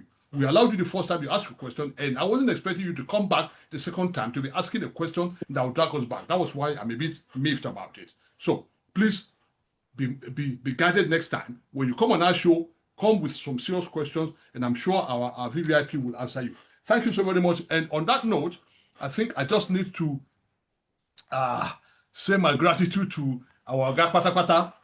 Even though he's our grand patron, I remember the last time I met with him in Abuja, he offered, he should have been here, I think, a month ago, but the reason he wasn't here was because he had another national assignment at the Lagos State, where, as you heard him said earlier on, he was the chairman of the local government election tribunal, election committee or something like that. So that was why he couldn't. It was meant to be on the 10th of May, actually, because we agreed on that time. But because of that, because if national assignment calls, of course he has to oblige that. So that was why he's only here today. Because some people might be saying, "Oh, why are we talking about Rivers issue now?" Which is something that happened a couple of months ago. That's the reason we're discussing. Because even though it's been a couple of months ago, but the issue is still very much on the ground. And I'm so glad that he said so many things today that will put to rest some of the arguments that some SANS has been going around TV houses to use to confuse, because a lot of people are confused Nigerians, and because sometimes people don't attune their minds to the realities of ground. Some people tend to believe some of these things that have been thrown because it's been said by a SAN. They believe it. Well, you heard it from another SAN today now that the president has every right to declare a state of emergency in Rivers State. So if anybody is coming with that silly argument to you again, you've had it now from the people who the movers and shakers of the laws of this country, that the country has the president has the right to do that. So get that now, that nobody will come back and begin to brainwash you with some, because some people don't even know that certain people get paid to come on TV to talk the kind of rubbish they talk about. They get paid for this. They get paid millions, and you swallow it hook, line, and sinker without asking questions.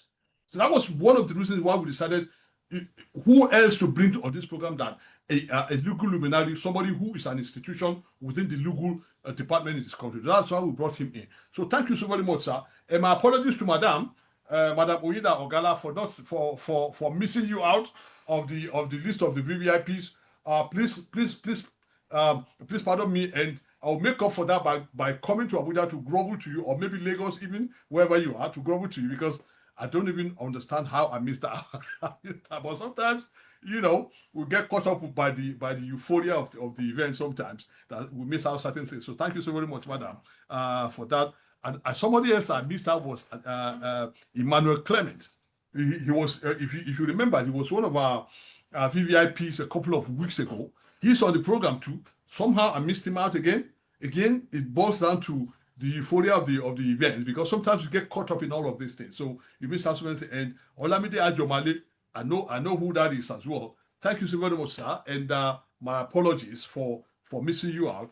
But of course, I will recognize your presence in my thank you message for tomorrow. You can be sure of that. So thank you so very much for that. So for our VVIP, now he says he's not a chief, but I would say he's still a chief. As far as I'm concerned, in my book, he's a chief because he looks it, he looks the part and everything. But for the fact that he said he's not a chief, I would say he's Honorable Babatunde Ogala. thank you so very much, sir. You gave us your word, and even though you believe it or not, he was the one who now said to us, hey, if I told you I was coming on 10th of May and I couldn't make it, why didn't you come back to me again to ask me? I'm ready now. I'm telling you, that was exactly what happened. That was how he's here today again. So, which tells us, like I keep saying to Nigerians across the world, that we have a crop of leaders now who are so receptive to the yearnings of Nigerians. It beggars belief. Unless you get close to them, you will never understand. That is why I keep saying to people, don't believe all the hype, all the nonsense you read on social media. Because certain people are paid to feed you junk on social media. And when you believe all of that, fool you. I'm sorry, fool you.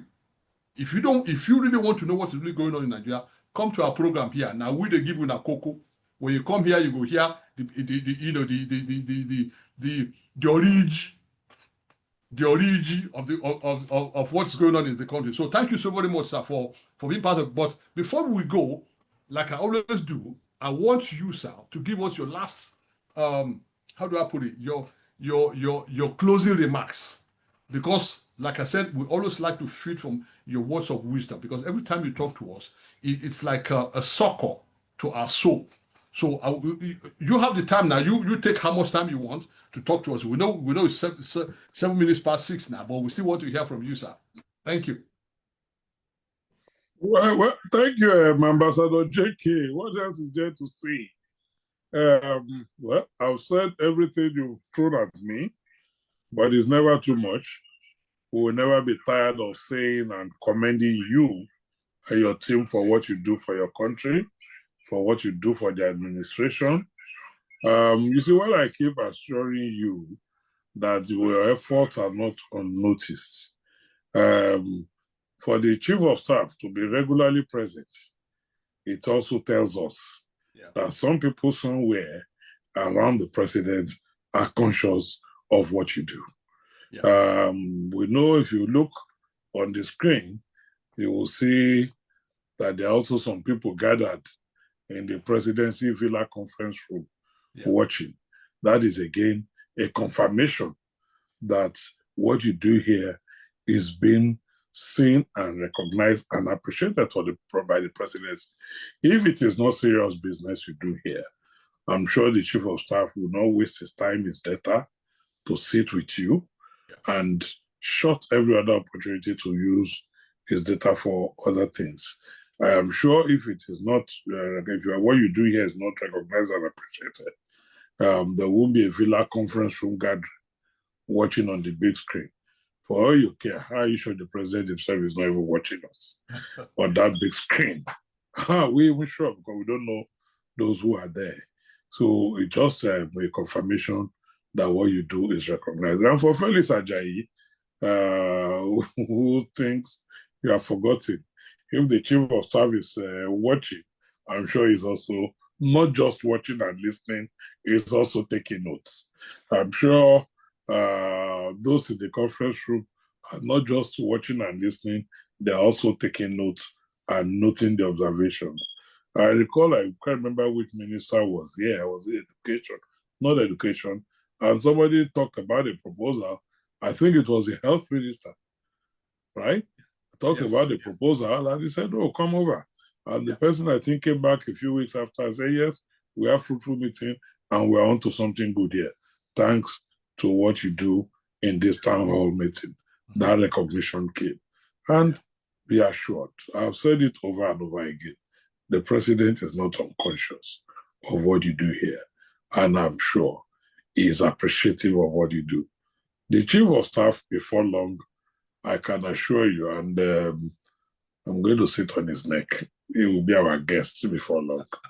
At least if we can't have the president, we'll have the Chief of Staff.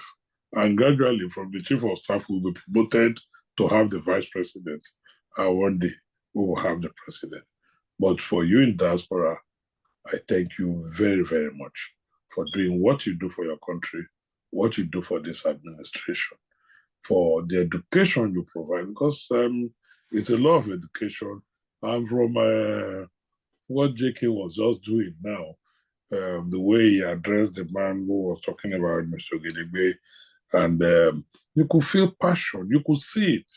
his words, I was even a little bit, that this man his words are a little bit hard. But that is how passionate he feels about his country. Because we don't know who is watching. When you now come and give a narrative as if what does not exist exists. I didn't even know when I responded that this issue had been trashed out here over and over again, you know. So that shows passion. Freddie spoke with passion. A gentleman, smooth and velvety Tosin Olayinka. He was busy with his smiles and nod, even charming me. You know, I mean, Tosin, it's good to eventually see you because I kept asking Ademole, who is this Tosin? I want to know when in the plan, the build up to the Villa event.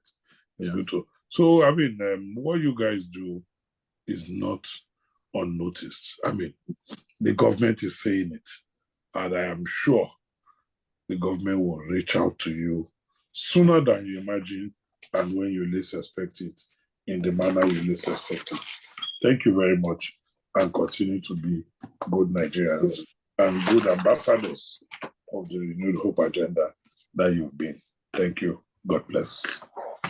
Thank you so very much for that, because this is why I always say we always like to feed from your words of wisdom, because every time you talk to us, it soothes our soul, and you've just done it again, especially with the Tosin Olayinka bit, where I've just got another thing now to describe him with now, which is beautiful. Thank you so very much.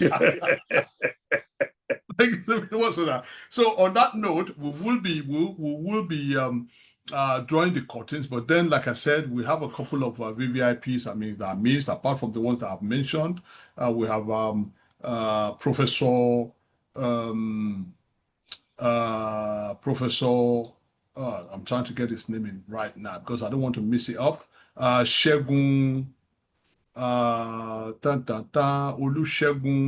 Olabinjo from the USA, Honorable Nick Pata, who spoke from Canada. Of course, Babanide from South Africa, and so many other people that are too numerous for me to mention.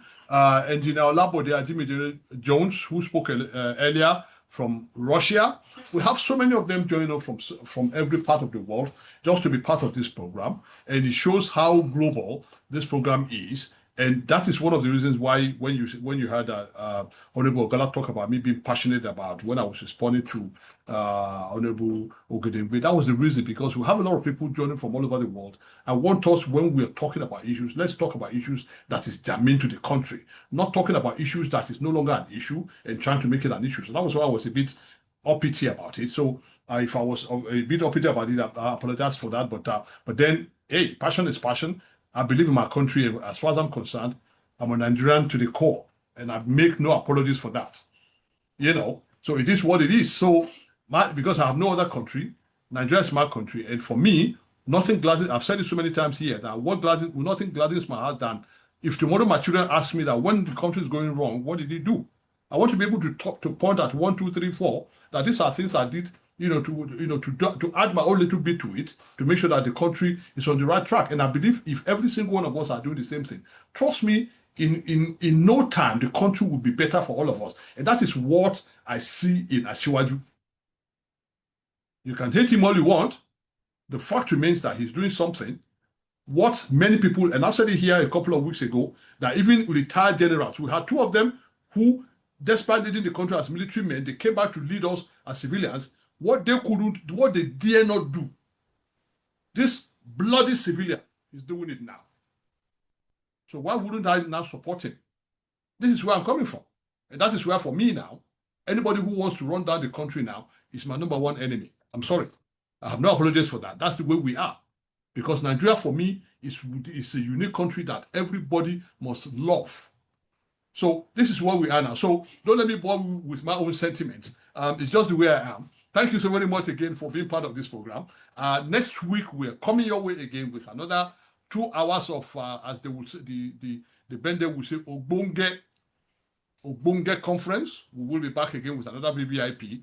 And I want to take our Ogakwasa at the top, the patron, on his words that he would like to get the Chief of Staff to come and address us I'm not sure what I'm going to do the day he agrees to be here.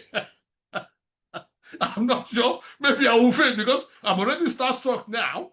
So if he agrees to be part of this program, I'm not sure what I'm going to do. But then I'm sure most Nigerians across the world will be glad to have him. To at least, even if it's just for 5 minutes, just to address Nigerians as to the inner workings of this government. Because these are some of the things that is missing. Because certain people are paid to denigrate the country. Even some presidential candidates go outside the country to denigrate the country. So if we have somebody who's within the government, who's next to the president to come here and talk to us, I'm sure many Nigerians would like to listen to that. So for that reason, we would love to have the Right Honorable Chief FIMC to come on this program, to come and address Nigerians across the world. As far as I'm concerned, I'll just let him handle the microphone and go ahead and talk to us, to heart's feel. Because as far as we're concerned, Nigerians want to know exactly what's going on. And as far as he's here, as far as I'm concerned, let him just go ahead and address it. So thank you so much. So let me call because we have the mother of the house, Hajia Rekiabelu Abakar, to give us the closing remarks. Hajia, you have the floor now. Thank you very much. Thank you very much, our chief host, Barrister J.K. Adebola. Ladies and gentlemen, wow, we have come to the end of another very exciting episode. I'd like to say a huge thank you to our special guest, Honorable Babatunde Ogala, SAN, Senior Legal Counsel to President Bola Ahmed Tinubu, for your very detailed and impressive analysis. Yeah. Thank you, sir. As always, thank you also to participants who joined us from across the world and from Nigeria and the diaspora. Join us again next time for another very exciting episode. On behalf of the Renewed Hope Global Virtual Town Hall Conference team, have a great weekend. God bless Nigeria. Thank you. Thank you so very much, Hajia, for that. On that note, we are drawing the curtains now. And like I said, watch out for our e-flyer for the next VVIP. It should be out in the next couple of days. Thank you so very much. God bless you.